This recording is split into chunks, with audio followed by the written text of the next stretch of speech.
एक भाई का ना मुझे कमेंट आया, उसमें वो कहता है कि आप जो दे रहे हैं टाउन हाउस दे रहे हैं 5,50,000 रुपये से बुकिंग है, माहाना किस्त 35,000 रुपये है, तो 44 लाख का हम दे रहे हैं 3 साल की साथ में, तो इसका हमें क्या फ़ायदा, हम क्यों लें? ना हमारे पास कब्ज़ा अपना यानी कि हमारे पास ना छत है, ठीक है, और ना ही हम जो है ना इसके उस तरह से मालिक हैं आज़ादाना तरीके, ना प्राइवेसी है इसकी, तो हम ये क्यों लें? ना इसका इतनी जल्दी इसने बढ़ना है, ना बाद में बिकना है। देखिए मैं बताता हूँ इसका फ़ायदा क्या है।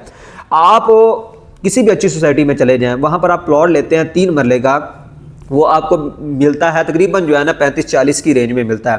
तो इसी मद में आपको बना हुआ घर मिल जाता है, टाउन हाउस मिल जाता है जिसमें 2 कमरे होते हैं, लाउंज होता है, अपना मुकम्मल रेडी आपको मिल जाता है। अगर आप इसको फ़ौरन रेंट आउट करें ना तो आपको 20 से 25,000 रुपये रेंट आना शुरू हो जाता है। तो अगर आप प्लॉट लेते हैं, प्लॉट आपको पता है बनाना पड़ता है, आजकल 3 मरले का प्लॉट बना बनाया घर लें तो एक के बजट 1 से ऊपर चला गया, 110-115 में चला गया, ठीक है। टाउन हाउस में आपकी इन्वेस्टमेंट कम है, इसमें आपकी इन्वेस्टमेंट कितनी 5,50,000 रुपये से बुकिंग आपने करवा दी है, ठीक है। माहाना किस्त आप दे रहे हैं 35,000 रुपये माहाना किस्त है, 3 साल का प्लान है, तो आप 6 माह के अंदर इसकी पोजेशन लेकर इसको रेंट आउट कर देते हैं। तो आपको ये फायदा है कि आपको जो है ना REO सही आप इसमें कमाना शुरू कर देते हैं, ठीक है। फिर 5 सालों के बाद अगर आप इसको बेचते हैं तो आपको ये फायदा देकर जाएगा, नुकसान नहीं देकर जाएगा।